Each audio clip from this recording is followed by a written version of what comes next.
ನಮಸ್ಕಾರ. ಮತ್ತೊಮ್ಮೆ ನಮ್ಮ ಯೂಟ್ಯೂಬ್ ಚಾನೆಲ್ಗೆ ನಿಮ್ಮೆಲ್ಲರಿಗೂ ಸ್ವಾಗತ. ಇವತ್ತು ಯಾವ ಒಂದು ವಿಷಯದ ಬಗ್ಗೆ ಒಂದ್ ಸ್ವಲ್ಪ ಚರ್ಚೆಯನ್ನ ಮಾಡೋಣ ಅಂತ ಹೇಳಿದ್ರೆ, ಈಗಾಗಲೇ ನಿಮ್ಗೆ ನೋಡಿದ್ರೆ ಗೊತ್ತಾಗಿರ್ಬೋದು. ಇದು ರೆಸ್ಟೆಂಟ್ ಲೈನ್ ಮತ್ತು ಡಿಮ್ಯಾಂಡ್ ಝೋನ್ ಬಗ್ಗೆ ಒಂದ್ ಸ್ವಲ್ಪ ಚರ್ಚೆಯನ್ನ ಮಾಡೋಣ.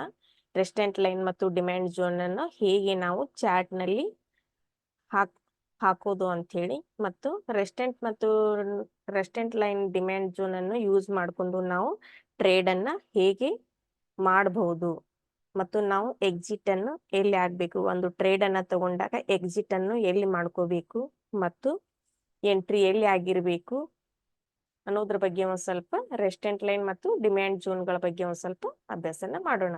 ಈಗ ಇದೇನಿದೆ ಅಲ್ಲ, ಇದು ರೆಸ್ಟೆಂಟ್ ಲೈನ್ ಇದೆ. ಇದು ನಮ್ದು ರೆಸ್ಟೆಂಟ್ ಲೈನ್ ಆಯ್ತು. ಈಗ ಇದು ನಮಗೆ ಒಂದ್ ಸ್ವಲ್ಪ ನಿಮ್ಗೆ ಡ್ರಾ ಮಾಡಿ ತೋರಿಸ್ತೀನಿ. ಈಗ ಮಾರ್ಕೆಟ್ ಈ ತರ ಮೇಲ್ಗಡೆ ಮಾರ್ಕೆಟ್ ಏರ್ತಿರ್ತದೆ. ಆವಾಗ ಇಲ್ಲಿ ಅದರದೊಂದು ಪಾಯಿಂಟ್ ಅನ್ನು ಇಲ್ಲಿ ಗುರ್ತು ಮಾಡಿಕೊಂಡು ಮತ್ತೆ ಮಾರ್ಕೆಟ್ ಹೀಗೆ ಕೆಳಗಡೆ ಬೀಳ್ಕೊತಾ ಹೋಗ್ತದೆ. ಮತ್ತೆ ಮಾರ್ಕೆಟ್ ಹೀಗೆ ಮೇಲ್ಗಡೆ ಹೋದಾಗ ಮತ್ತೆ ಇಲ್ಲಿ ಅದರ ಒಂದು ಪಾಯಿಂಟ್ ಅನ್ನ ಗುರ್ತು ಮಾಡ್ಕೊಂಡು ಮಾರ್ಕೆಟ್ ಹೀಗೆ ಕೆಳಗಡೆ ಬೀಳ್ಕೊತಾ ಬರ್ತದ. ಮತ್ತೆ ಇದೇ ತರ ಮಾರ್ಕೆಟ್ ಇದೇ ಒಂದು ಪಾಯಿಂಟ್ ನಿಂದ ಬೀಳ್ಕೊತಾ ಬರ್ತಾ ಇದೆ ಅಂತಂದ್ರ ನಾವು ಅವಾಗ ತಿಳ್ಕೊಬೇಕಾಗಿರೋ ವಿಷಯ ಏನಂದ್ರೆ, ಇದು ಇಲ್ಲಿ ಸೆಲ್ಲರ್ಸ್ ಇದಾರೆ. ಇದೊಂದು ಸೆಲ್ಲರ್ಸ್ ಝೋನ್ ಆಗಿದೆ. ಇಲ್ಲಿ ಒಂದು ಪಾಯಿಂಟ್ ನೋಡ್ರಿ. ಈಗ ಮಾರ್ಕೆಟ್ ಇದೇ ಪಾಯಿಂಟಿಗೆ ಇಲ್ಲೇನು ಮಾರ್ಕೆಟ್ ಇದೇ ತರ ಇಲ್ಲಿ ಬಿತ್ತು. ಮತ್ತೆ ಇಲ್ಲಿ ಮುಂದ್ಗಡೆನು ಇಲ್ಲೇ ಒಂದು ಸ್ವಲ್ಪ ಏನು ಹೆಚ್ಚ ಕಮ್ಮಿ ಆಗಿರ್ತದ, ಆದ್ರೆ ಮತ್ ಬಿದ್ದಿರೋದು ಇದೇ ಒಂದು ಸ್ಥಳದಲ್ಲಿ ಆಗಿರ್ತದೆ. ಮತ್ತೆ ಮಾರ್ಕೆಟ್ ಇದೇ ಒಂದು ಜಾಗದಲ್ಲಿ ಮಾರ್ಕೆಟ್ ಹೀಗೆ ಬೀಳ್ಕೊತಾ ಬಂತು. ಅವಾಗ ನಾವೇನ್ ತಿಳ್ಕೊಬೇಕಂದ್ರ, ಇದು ಒಂದು ಸೆಲ್ಲರ್ಸ್ ಝೋನ್ ಆಗಿದೆ. ಅಂದ್ರೆ ಇಲ್ಲಿ ಸ್ಟ್ರಾಂಗ್ ಸೆಲ್ಲರ್ಸ್ ಇದಾರೆ ಅಂತ ಹೇಳಿ ನಾವು ತಿಳ್ಕೊಬೇಕಾಗ್ತದೆ. ಈ ಒಂದು ಏರಿಯಾ ಯಾವ ಏರಿಯಾ ಆಯ್ತು, ಇದು ಒಂದು ಸೆಲ್ಲರ್ಸ್ ಏರಿಯಾ ಆಯ್ತು. ಯಾಕಂದ್ರ ಮಾರ್ಕೆಟ್ ಹೀಗೆ ಅಪ್ ಮೂವ್ ನಲ್ಲಿ ಇದ್ದಾಗ ಹೀಗೆ ಇಲ್ಲಿ ಹೋಗಿ ಹೀಗೆ ಬಿತ್ತು. ಮತ್ತೆ ಮಾರ್ಕೆಟ್ ಏರ್ತಿರುವಾಗ ಮತ್ತೆ ಇಲ್ಲಿ ಹೋಗಿ ಅದರ ಪಾಯಿಂಟ್ ಅನ್ನ ಗುರುತಿಸ್ಕೊಂಡು ಹೀಗೆ ಬಿತ್ತು. ಅಂದ್ರ ಇಲ್ಲೇ ಮಾರ್ಕೆಟ್ ಕೆಳಗಡೆ ಬೀಳ್ತಾ ಇದೆ ಅಂತಂದ್ರ ಇದೇನಾಯ್ತು, ಸ್ಟ್ರಾಂಗ್ ಒಂದು ಸೆಲ್ಲರ್ಸ್ ಝೋನ್ ಆಗಿದೆ ಅಂತ ಹೇಳಿ ನಾವು ತಿಳ್ಕೊಬೇಕು. ಅವಾಗ ನಾವ್ ಇಲ್ಲಿ ಒಂದ್ ಏನ್ ಮಾಡ್ಬೇಕಂದ್ರ, ಒಂದು ನಮ್ಮ ರೆಸ್ಟೆಂಟ್ ಲೈನ್ ಅನ್ನ ಹಾಕೋಬೇಕು. ಈ ತರ ಒಂದು ರೆಸ್ಟೆಂಟ್ ಲೈನ್ ಅನ್ನ ನಾವು ಹಾಕೊಂಡ್ವಿ. ಆವಾಗ ಇದು ರೆಸ್ಟೆಂಟ್ ಲೈನ್ ಆಯ್ತು. ಇಲ್ಲಿ ಹೀಗೆ ಮಾರ್ಕೆಟ್ ಅನ್ನ ಕೆಳಗಡೆ ಅವ್ರು ಬೀಳಿಸ್ತಾ ಇದಾರೆ ಅಂದ್ರೆ ಇಲ್ಲಿ ಸೆಲ್ಲರ್ಸ್ ಇದಾರೆ. ಇದೊಂದು ರೆಸ್ಟೆಂಟ್ ಲೈನ್ ಆಯ್ತು. ಈಗ ಡಿಮ್ಯಾಂಡ್ ಝೋನ್. ಈಗ ಇದೇನಿದೆ ಅಲ್ಲ, ಇಲ್ಲಿದಿಂದ ಮಾರ್ಕೆಟ್ ಮೇಲ್ಗಡೆ ಹೋಯ್ತು.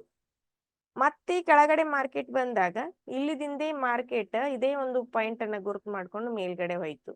ಇದೇ ರೀತಿಯಾಗಿ ಇಲ್ಲಿ ಕೂಡ ಅದರ ಒಂದು ಪಾಯಿಂಟ್ ಅನ್ನ ಗುರುತು ಮಾಡ್ಕೋತು. ಇಲ್ಲಿ ನೋಡ್ರಿ, ಒಂದು ಪಾಯಿಂಟ್, ಇಲ್ಲಿ ಎರಡನೇ ಪಾಯಿಂಟ್, ಹೀಗೆ ಅದರ ಪಾಯಿಂಟ್ ಅನ್ನ ನಾವು ಮೂರ್ ನಾಲ್ಕು ಪಾಯಿಂಟ್ ಅನ್ನ ನೋಡಿದ್ರೆ ಸಾಕು. ನಾವು ಅಲ್ಲೊಂದು ನಾವು ಡಿಮ್ಯಾಂಡ್ ಝೋನ್ ಆಗ್ಲಿ ಮತ್ತು ರೆಸ್ಟೆಂಟ್ ಲೈನ್ ಆಗ್ಲಿ ನಾವು ಹಾಕಬಹುದು.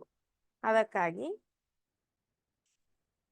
ಈಗ ನೋಡ್ರಿ, ಈಗ ಇದೇನಾಯ್ತಲ್ಲ, ಈ ತರ ಅದರ ಪಾಯಿಂಟ್ ಅನ್ನ ಏನದು ಗುರ್ತನ್ನ ಮಾಡ್ಕೊಂಡಾಗ ನಾವ್ ಇದು ಏನಾಯ್ತಿದು, ಇದು ಇಲ್ಲಿದಿಂದೇ ಮಾರ್ಕೆಟ್ ಹೀಗೆ ಮೇಲ್ಗಡೆ ಏರ್ತಾ ಇದೆ ಅಂದ್ರ ಇದೇನಾಗಿದೆ, ಇಲ್ಲಿ ಸ್ಟ್ರಾಂಗ್ ಆದ ಇಲ್ಲಿ ಬಯರ್ಸ್ ಇದಾರೆ ಅಂತ ಹೇಳಿ ನಾವು ತಿಳ್ಕೊಬೇಕು. ಅವಾಗ ನಾವಿಲ್ಲೊಂದು ಡಿಮ್ಯಾಂಡ್ ಝೋನ್ ಅನ್ನ ಹಾಕೊಂಡಿವಿ. ಹೀಗೆ ಡಿಮ್ಯಾಂಡ್ ಝೋನ್ ಅನ್ನ ಹಾಕೊಂಡು ಇದು ರೆಸ್ಟೆಂಟ್ ಲೈನ್ ಆಯ್ತು, ಇದು ಡಿಮ್ಯಾಂಡ್ ಝೋನ್ ಆಯ್ತು.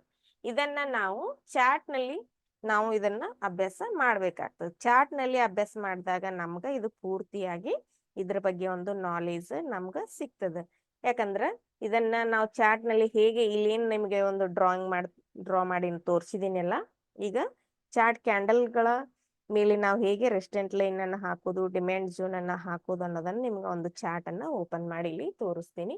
ಅವಾಗ ಒಂದು ಕ್ಲಿಯರ್ ಆಗಿ ಗೊತ್ತಾಗ್ಬಿಡ್ತದೆ. ಇದು ಯಾವ ಚಾರ್ಟ್ ಅಂದ್ರೆ ರಿಲಯನ್ಸ್ ಒಂದು ಚಾರ್ಟ್ ಅನ್ನ ನಾ ಈಗ ಓಪನ್ ಮಾಡಿದ್ದೀನಿ. ಈಗ ರೆಸ್ಟೆಂಟ್ ಲೈನ್ ಮತ್ತು ಡಿಮ್ಯಾಂಡ್ ಝೋನ್ ಅನ್ನ ನಾವು ಯಾವ್ಯಾವ ಒಂದು ಟೈಮ್ ಫ್ರೇಮ್ ಅಲ್ಲಿ ಯೂಸ್ ಮಾಡಬೇಕು ಅನ್ನೋದು ಒಂದು ನಿಮ್ಗೆ ಏನಾದ್ರೂ ಕನ್ಫ್ಯೂಷನ್ ಇದ್ರೆ ಇದರಲ್ಲಿ ಕನ್ಫ್ಯೂಷನ್ ಮಾಡ್ಕೊಳ್ಳುವಂತ ಅವಶ್ಯಕತೆ ಇಲ್ಲ. ಇದನ್ನ ನಾವು 5 ನಿಮಿಷ ಚಾರ್ಟ್ ಟೈಮ್ ಫ್ರೇಮ್ ಅಲ್ಲಿ ಕೂಡ ಯೂಸ್ ಮಾಡ್ಕೋಬಹುದು. 10 ನಿಮಿಷ, 15 ನಿಮಿಷ ಟೈಮ್ ಫ್ರೇಮ್, 20. ನೀವು ಯಾವ ಒಂದು ಟೈಮ್ ಫ್ರೇಮ್ ಅನ್ನು ಯೂಸ್ ಮಾಡ್ಕೊಂಡು ಏನೋ ಒಂದು ಟ್ರೇಡ್ ಅನ್ನ ಮಾಡ್ತಾ ಇರ್ತಿರಲ್ಲ, ಅವಾಗ ಪ್ರತಿಯೊಂದು ಇದರಲ್ಲಿಯೂ ಕೂಡ ನಾವು ರೆಸ್ಟೆಂಟ್ ಲೈನ್ ಮತ್ತು ಡಿಮ್ಯಾಂಡ್ ಝೋನ್ ಅನ್ನ ಹಾಕೋಬಹುದು. ಆ ಒಂದು ಟೈಮ್ ಫ್ರೇಮ್ ಅಲ್ಲಿ ನಾವು ಈಗ ಹಾಕೋಬಹುದು. ಇದೇನಿದೆ ಅಲ್ಲ, ಇದು 15 ಮಿನಿಟ್ಸ್ ಒಂದು ಟೈಮ್ ಫ್ರೇಮ್ ಆಗಿದೆ. ಇದು 15 ಮಿನಿಟ್ಸ್ ಟೈಮ್ ಫ್ರೇಮ್ ಅಲ್ಲಿ ನಾವು ಹೇಗೆ ಈಗ ಇಲ್ಲಿ ಹಾಕೋಬಹುದು ಅನ್ನೋದನ್ನ ನಿಮ್ಗೆ ರೆಸ್ಟೆಂಟ್ ಲೈನ್ ಅನ್ನ ತೋರಿಸ್ತೀನಿ ಈಗ ಫಸ್ಟ್. ಈಗ ಮಾರ್ಕೆಟ್ ಈ ರೀತಿಯಾಗಿ ಮೇಲ್ಗಡೆ ಏರ್ಕೋತಾ ಹೊಂಟಾಗ ಇಲ್ಲಿ ಅದರ ಮೊದಲನೇ ಒಂದು ಪಾಯಿಂಟ್ ಅನ್ನ ಗುರುತಿಸ್ಕೊಂಡು ಹೀಗೆ ಮಾರ್ಕೆಟ್ ಕೆಳಗಡೆ ಬಿತ್ತು. ಮತ್ತೆ ಮೇಲ್ಗಡೆ ಇರಿದಾಗ ಇದೇನೋ ಸ್ವಲ್ಪ ಹೆಚ್ಚ ಕಮ್ಮಿ ಆಗ್ತಿರ್ತದೆ. ಇಲ್ಲಿ ಒಂದು ಅದರ ಪಾಯಿಂಟ್ ಅನ್ನ ಗುರುತಿಸ್ಕೊಂಡು ಹೀಗೆ ಕೆಳಗಡೆ ಬಿತ್ತು. ಹೀಗೆ ನೋಡ್ರಿ, ಇಲ್ಲೊಂದು ಅದರ ಪಾಯಿಂಟ್ ಅನ್ನ ಗುರುತಿಸ್ಕೋತು.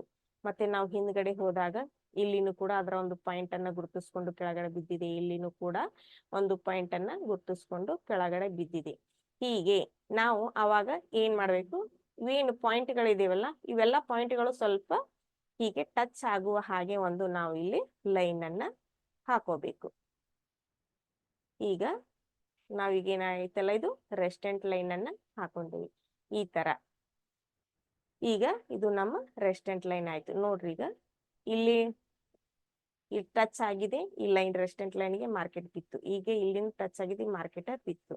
ಈ ರೀತಿಯಾಗಿ ಇಲ್ಲಿ ಟಚ್ ಆಗಿದೆ, ಮಾರ್ಕೆಟ್ ಬಿತ್ತು. ಹೀಗೆ ಇದು ನಮ್ಮ ರೆಸ್ಟೆಂಟ್ ಲೈನ್ ವರ್ಕ್ ಅನ್ನ ಮಾಡ್ತದೆ.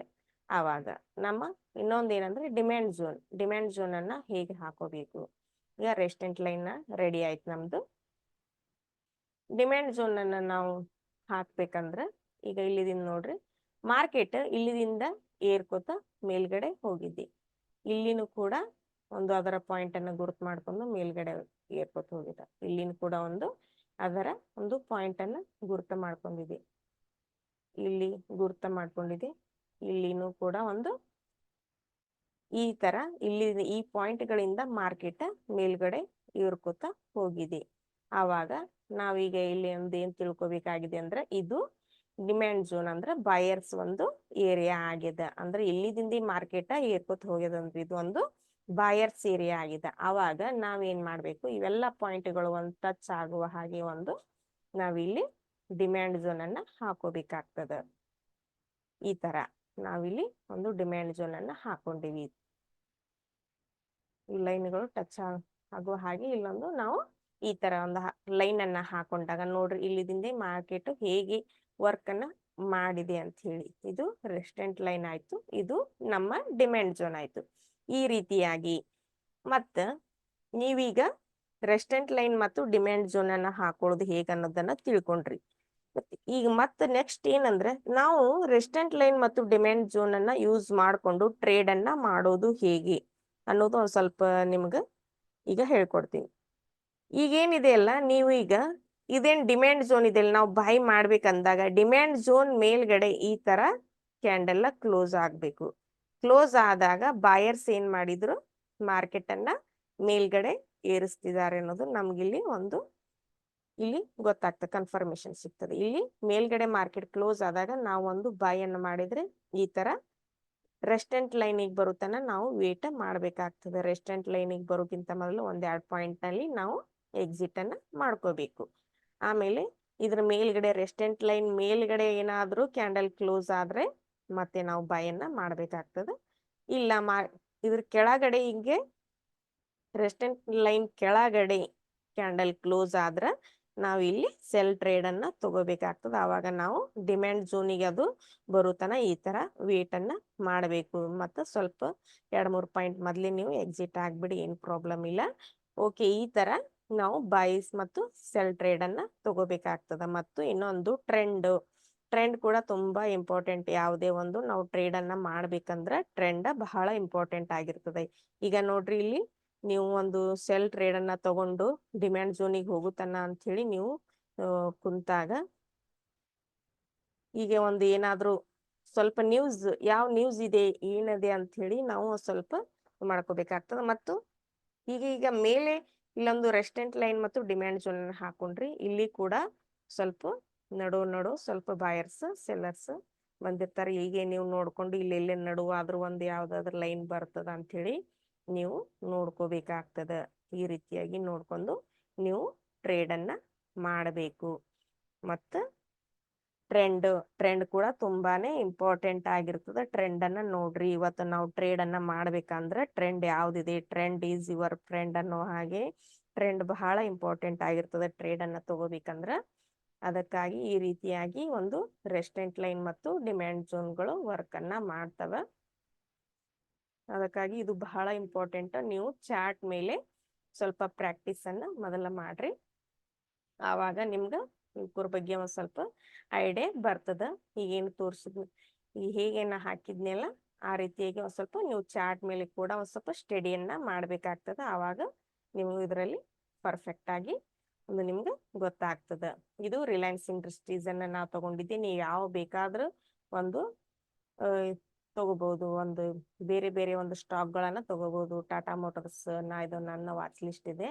ನಾ ಇದ್ರೊಳಗ ರಿಲಯನ್ಸ್ ಅನ್ನು ತಗೊಂಡಿದ್ದಿ. ನೀವು ಯಾವ ಬೇಕಾದ್ ತಗೋರಿ, ಸನ್ ಫಾರ್ಮಾ ತಗೋರಿ, ಯಾವ ಬೇಕಾದ್ರು ನೀವು ಕಾಪರ್ ತಗೋರಿ, ಬ್ರಿಟಾನಿಯಾ ತಗೋರಿ, ನೀವು ಯಾವ ಒಂದು ಬೇಕಾದ ಸ್ಟಾಕ್ ನಲ್ಲಿ ಕೂಡ ನೀವು ಈ ರೀತಿಯಾಗಿ ಹಾಕೊಂಡು ಸ್ಟಡಿಯನ್ನ ಮಾಡ್ಕೋಬಹುದು. ಹೀಗೆ ವಿಡಿಯೋ ನಿಮ್ಗೆ ಇಷ್ಟ ಆದ್ರೆ ಲೈಕ್ ಮಾಡಿ, ಶೇರ್ ಮಾಡಿ, ಸಬ್ಸ್ಕ್ರೈಬ್ ಮಾಡಿ.